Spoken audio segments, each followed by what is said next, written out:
नमस्कार भावना, आपल्या यवतमाळमधून अशी बातमी समोर आली आहे की तिथं आपल्या आदिवासी समाजाच्या 34 का 35 मुली बेपत्ता झाल्यात भावना, किंवा करतायत काही लोक.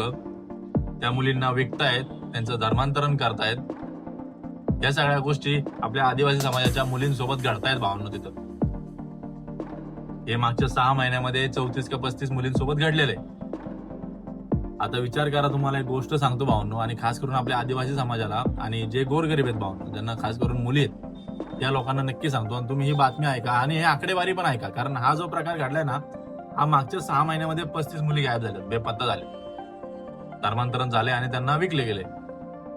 हा प्रकार लय छोटा आहे भावांनो.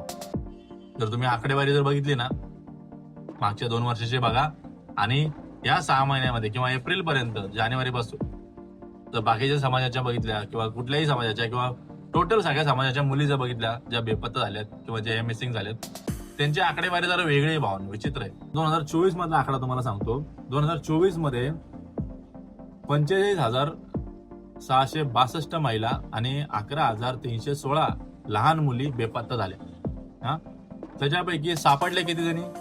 14,785 महिला आणि 28 महिला आणि 2841 अल्पवयीन मुली सापडल्या. म्हणजे बेपत्ता किती होतात? 11,000 मुली आणि महिला 45,000. त्यातले सापडतात किती? 14,000 आणि 2800. आणि हा आकडा 2024 मधला आहे. 25 मधला पण सांगतो. 48,278 महिला आणि 12,113 या मुली आहेत, अल्पवयीन मुली बेपत्ता झाल्या. सापडले किती? तर 11,697 महिला सापडल्या आणि 1,818 ह्या मुली सापडल्या, जो की 11,000 मुली होत्या आणि 48,000 महिला होत्या. आता तुम्ही विचार करा, ज्या महिला सापडतायत त्याचं ठीक आहे, पण ज्या सापडत नाहीये त्यांचं काय? त्यांच्यासोबत काय घडतंय, काय घडलं असेल याचा विचार कधी करतोय आपण भावना?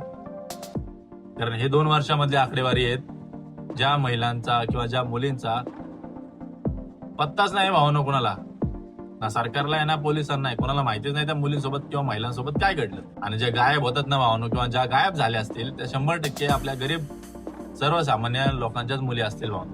कारण श्रीमंताच्या शक्यतो गायब होत नाही. आणि जो आकडा सांगितलाय तो एका समाजाचा नाही भावना, तो प्रत्येक समाजातल्या मुलींचा आहे.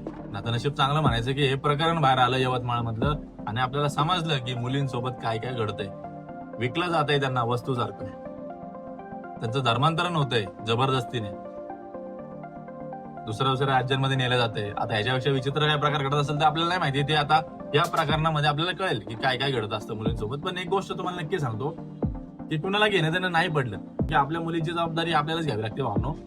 त्यामुळे विनंती आहे की विचार करा या गोष्टीचा आणि या बातमीला सिरियस घ्या. जय हिंद, जय महाराष्ट्र, जय शिवराय, जय शंभूराजे.